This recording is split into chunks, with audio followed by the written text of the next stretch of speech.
Greetings! So, with the death of the Ink Drop Club, I'm kind of lost for what I should be doing after that to replace it. So I figured I would make up my own pseudo ink drop thing, and I would get 5 samples of something completely random that I've either never heard of, or I like, or I think it's shiny, and that's about it.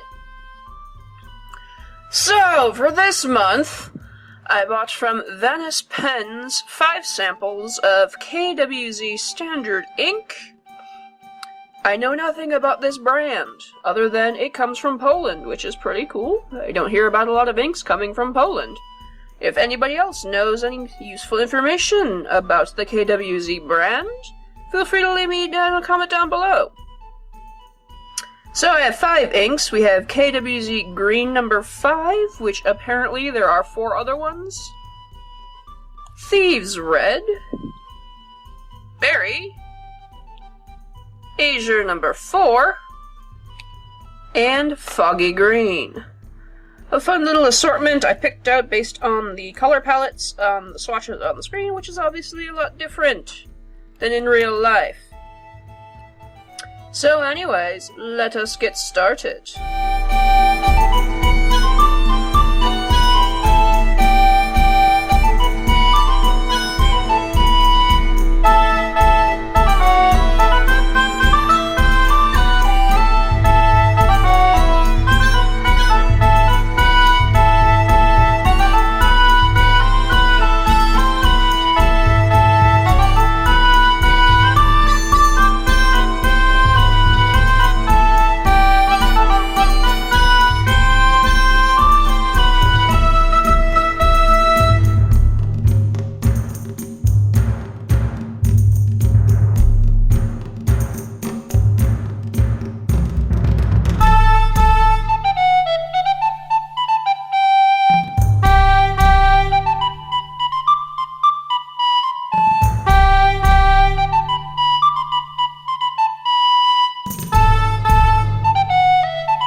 And there we have it.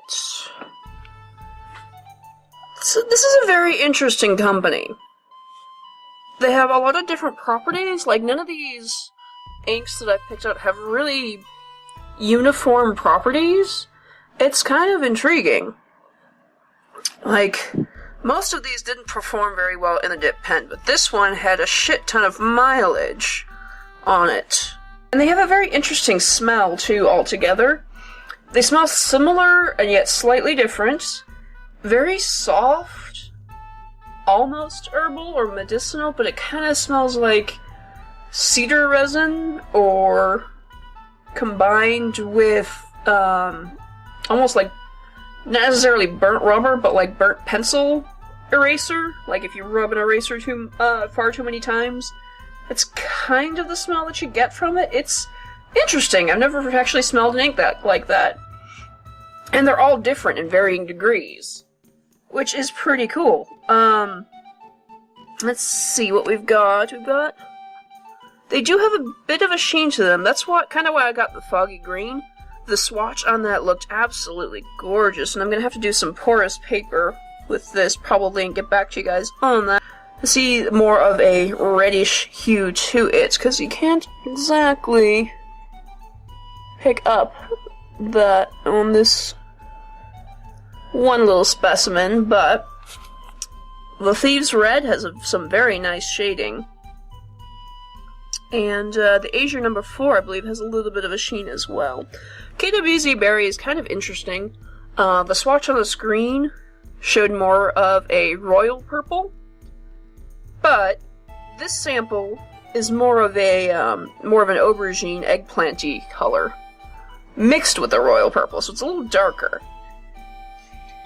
And I'm not sure how I feel about this, but on the shitty paper, all the colors seem to flatten.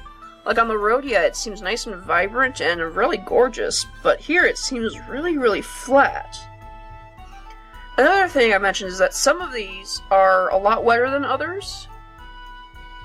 Like, it's really hard to explain because you saw the coatings on the nibs. They were super wet and super saturated all over the place, but it ran out immediately.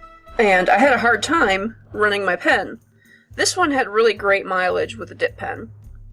But it was... I don't know how I feel about this. This is kind of intriguing.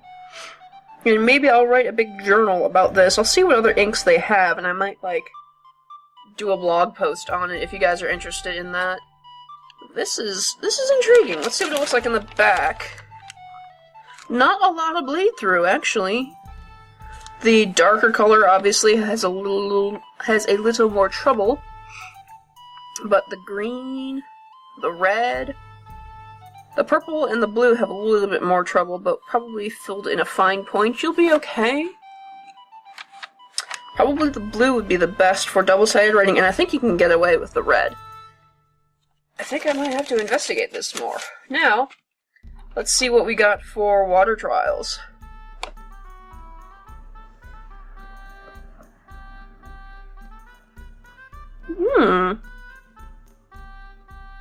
Very, very pigmented. That's what I'm noticing about these inks. But not very waterproof. At all. They are kind of on par with diamine. Oh, that red. Let's see what this foggy green does. I'm kind of curious. Nope. We don't do it. We're not good. Not waterproof. But very little is these days. Very interesting. Huh. I like this brand. Has anybody else tried this brand? Let me know in the comments down below what you think of it. I think that'll do it for this edition of Odin Writes Shit. Let me know what other brands I should try. Let me know if you want to be interested in a blog post that has a more detailed review on this. And yeah, just come and comment and say hi. Let me know what other things you would like me to test out and other things you'd like me to do. Again, I'm doing 2 specialty monthly reviews. I'm going to be doing these ink swatches every month, and I'm going to be doing calligraphy each month, and that leaves me 2 to 3 spaces to fill out per month, so let me know what you guys want to see.